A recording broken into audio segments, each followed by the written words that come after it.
Joining us on the line now is Neil Shah. He's the founder and director of the Stress Management Society. They have a new campaign launching today called Choose Hope, and this is coinciding with the fact that today is World Mental Health Day. Welcome to the show, Neil.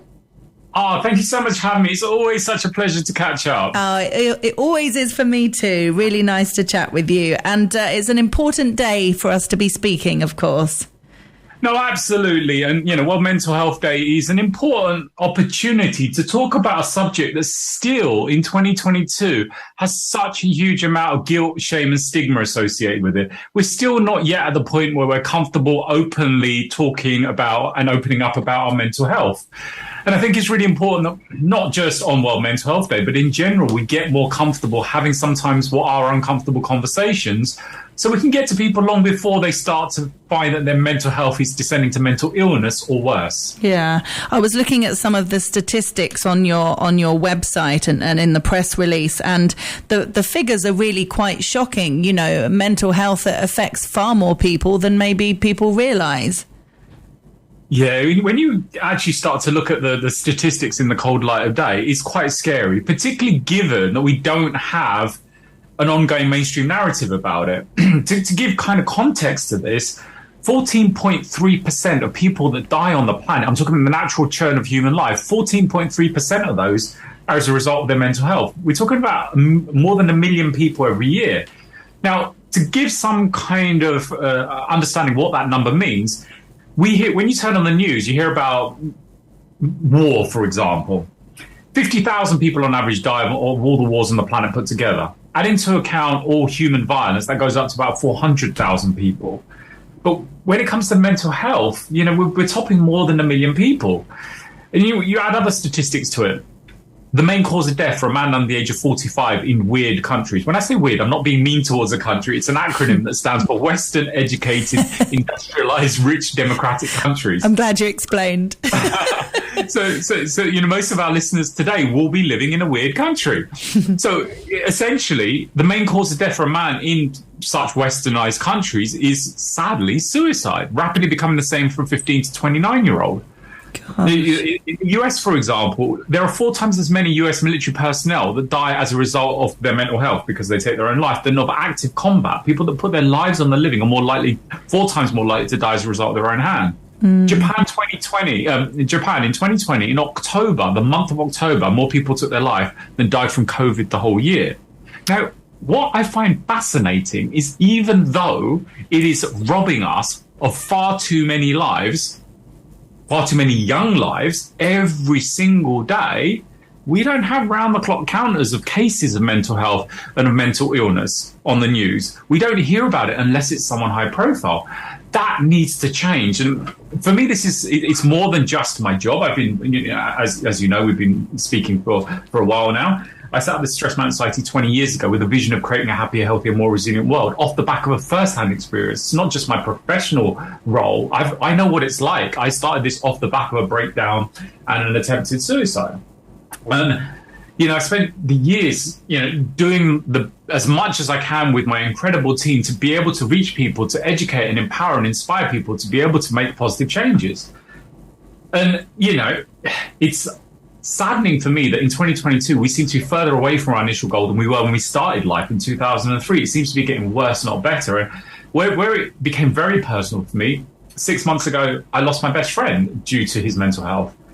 And I can't bear the thought that we aren't doing anywhere near enough to protect people that are struggling, that are finding themselves in darkness. And, Hannah, as I'm sure you appreciate working in media, that right now, the stories that we seem to be exposed to are of death, doom, disease, destruction. Yeah, absolutely.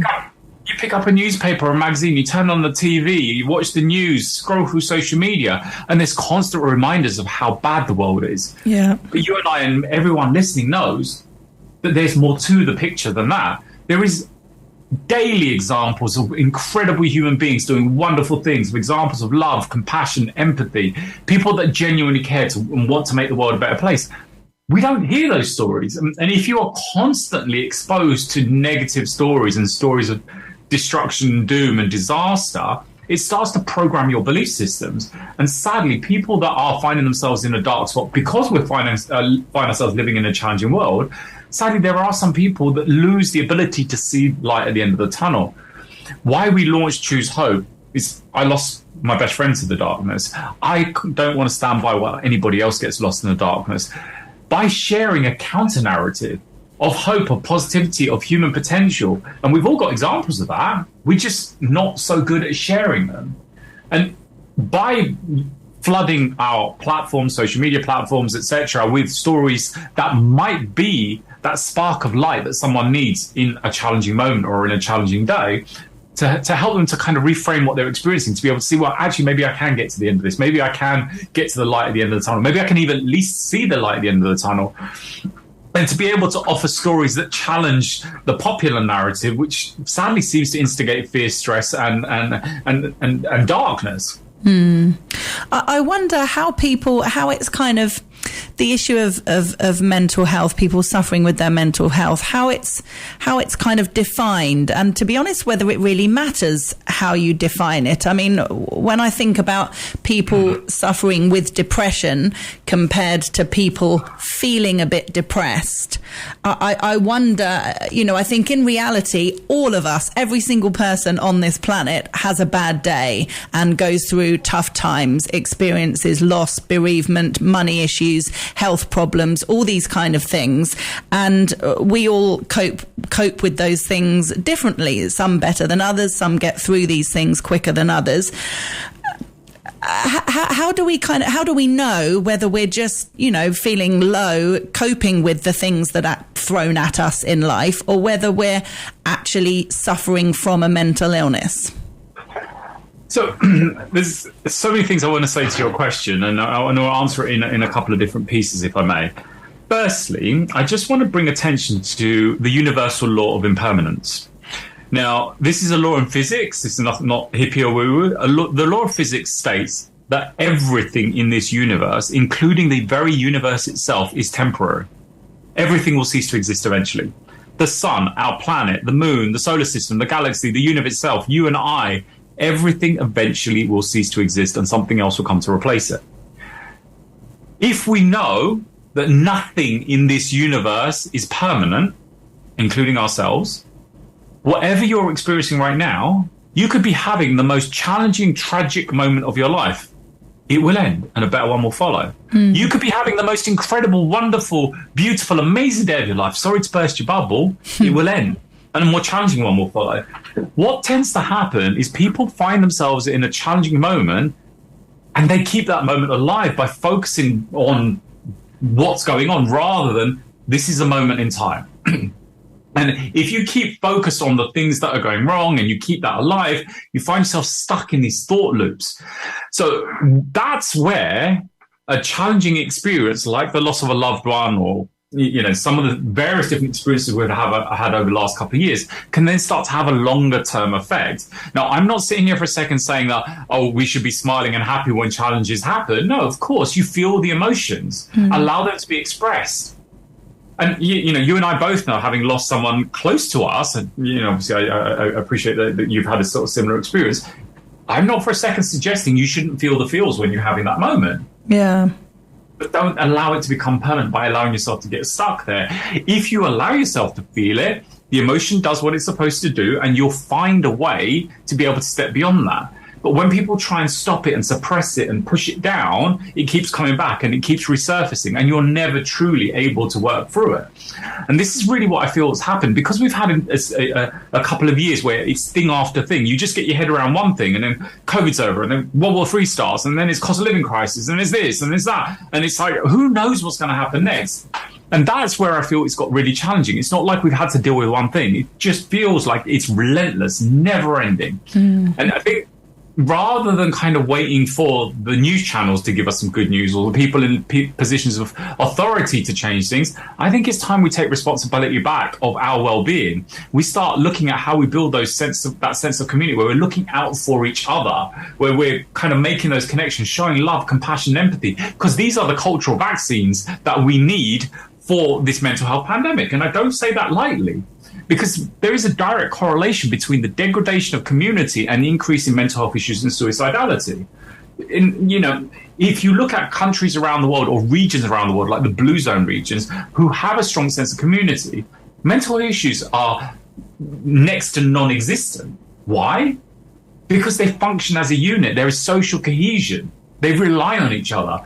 We might think it's great that you've got a supermarket down the road, and if that doesn't what you have, you can go to the one around the corner, that you don't need anything or anyone because you've got it all at our fingertips. You've got your devices that can get it delivered to your doorstep.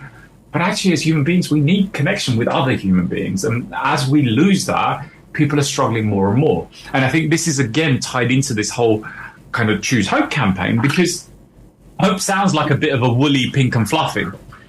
But the reality is, and there's a lot of documented evidence and data to support this, people that have hope tend to be happier, healthier, live longer, financially better off, and do better in their careers.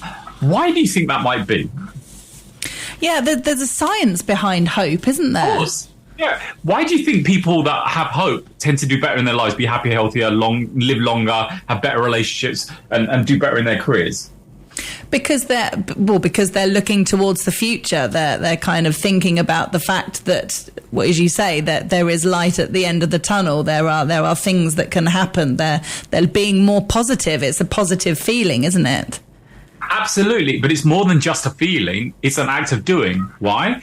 If you have hope that you can improve your health and well-being, you're more likely to get your butt off the sofa, go for a walk, go for a run, go for a swim, go to the gym. If you have hope that you can progress in your career, you're more likely to show up and push yourself and come up with new ideas and really strive for something better. If you have hope that you can have a wonderful relationship, you're more likely to put more effort in. It's not just how you feel, because those feelings then translate into different actions. People that have no hope or have lost hope are more likely not to take actions that would improve their life. So it becomes a self-fulfilling prophecy.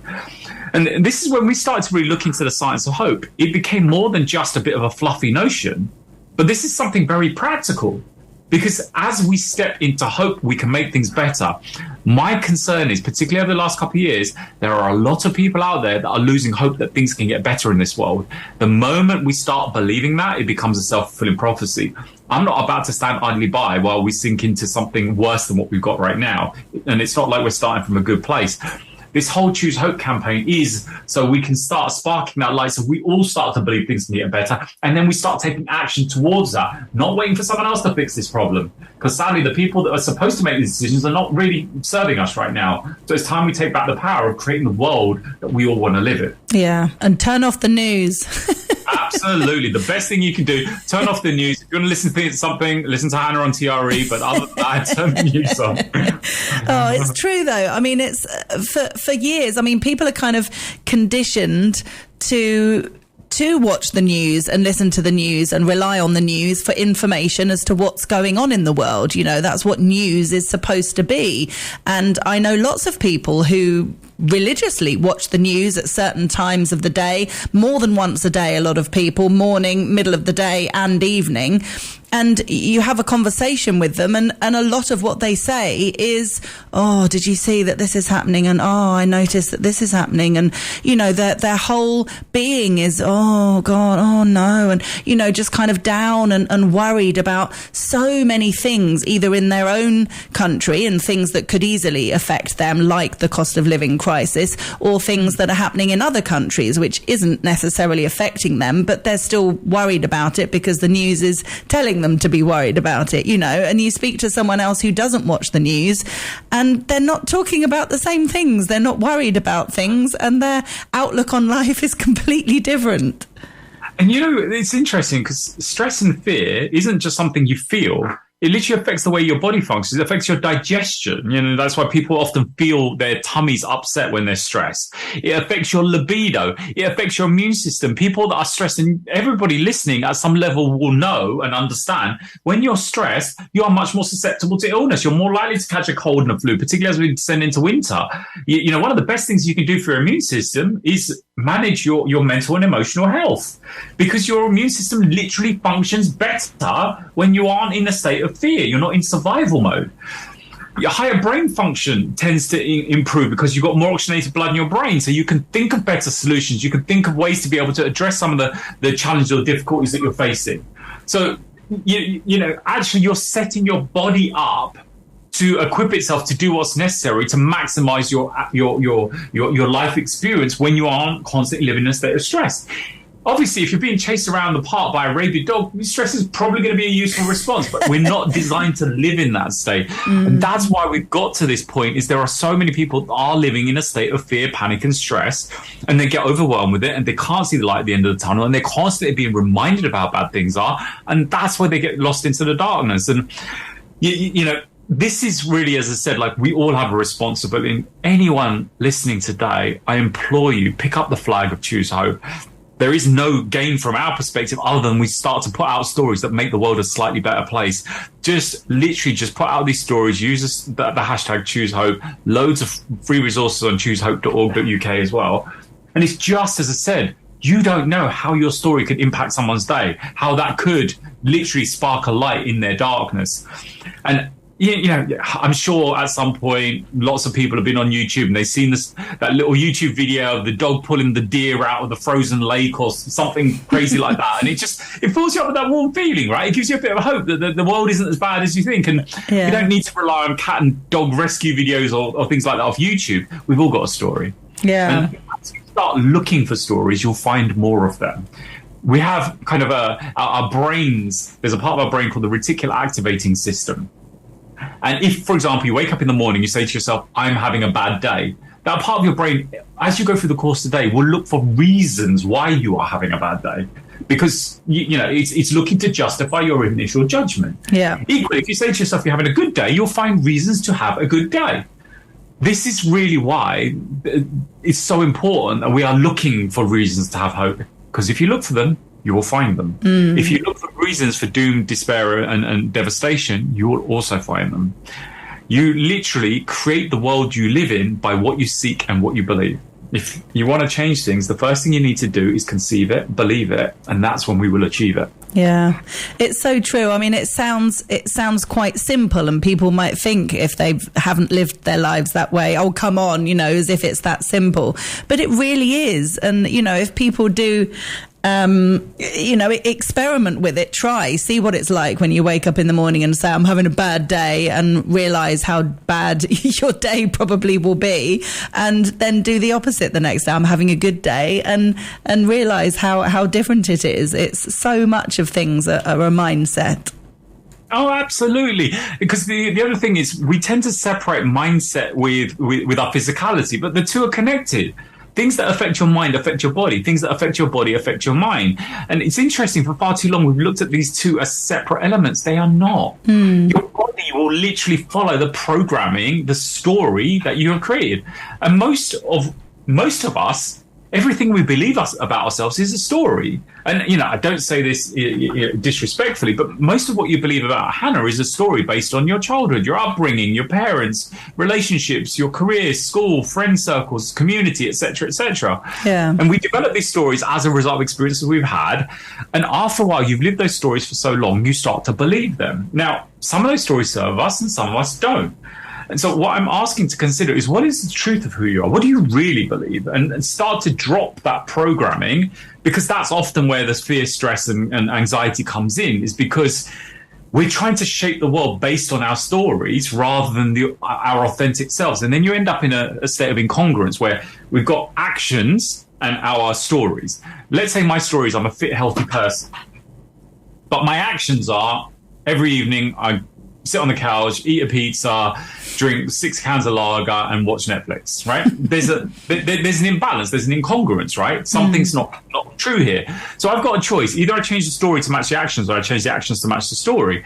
If you keep telling yourself something that is not true, after a while you stop trusting yourself, because you're literally lying to yourself every day. Now, my personal example of that, I spent my whole life saying I love animals. Not just saying it. I used to run marathons and triathlons to raise money for tiger conservation and snow leopards. I wasn't just, I said these words. I thought I was living true to that by doing something positive.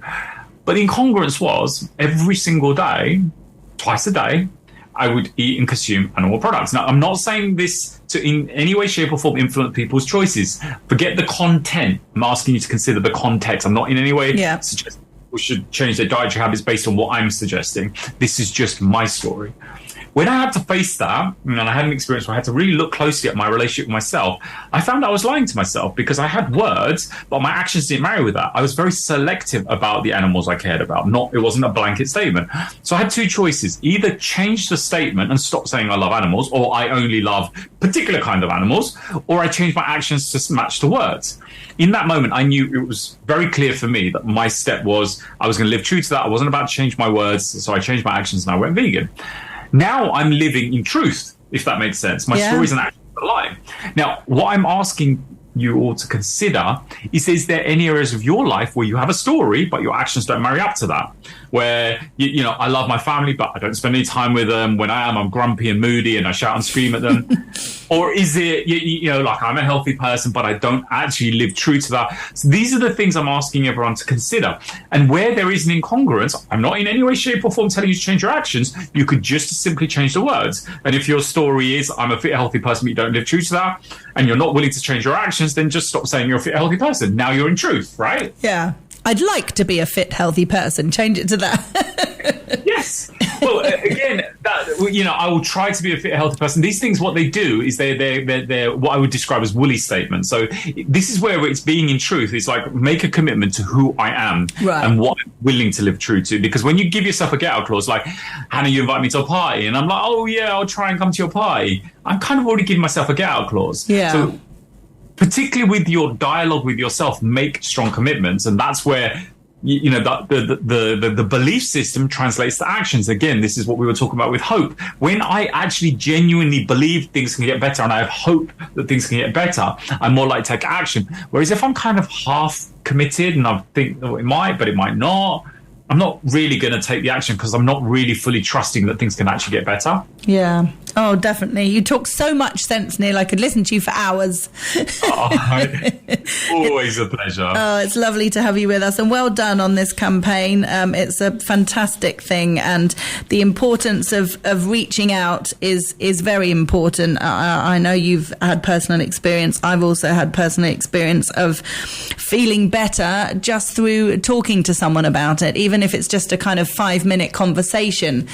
You do feel a bit better. And if you keep it all in and don't share any of your problems or thoughts or issues, it just gets worse. It eats away at you.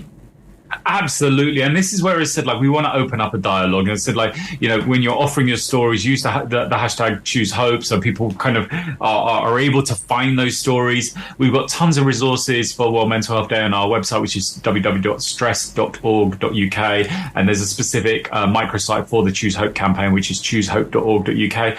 But also, like, reach out to us as well. We want to hear your stories. We want to hear how everyone's doing. So you can drop us a message through the website. And as I said, like, let's stop waiting for someone else to fix this. Every single one of us has a responsibility. And if you've heard this message today, I'm asking you to pick up the flag for the Choose Hope campaign, be a flag bearer and a champion for all of us to work together, standing shoulder to shoulder, to create the world we want to live in rather than the world we're told we should live in. Definitely. I'm done with that story. Yeah, me too. Thank you, Neil. Always a pleasure to have you with us on the show. Neil Shah, the founder and director of the Stress Management Society. And the website is stress.org.uk, and specifically for the Choose Hope campaign, choosehope.org.uk. Neil, thank you for being with us. Lots of love to you. It's a pleasure. Lots of love to you too, Hannah. Bye-bye.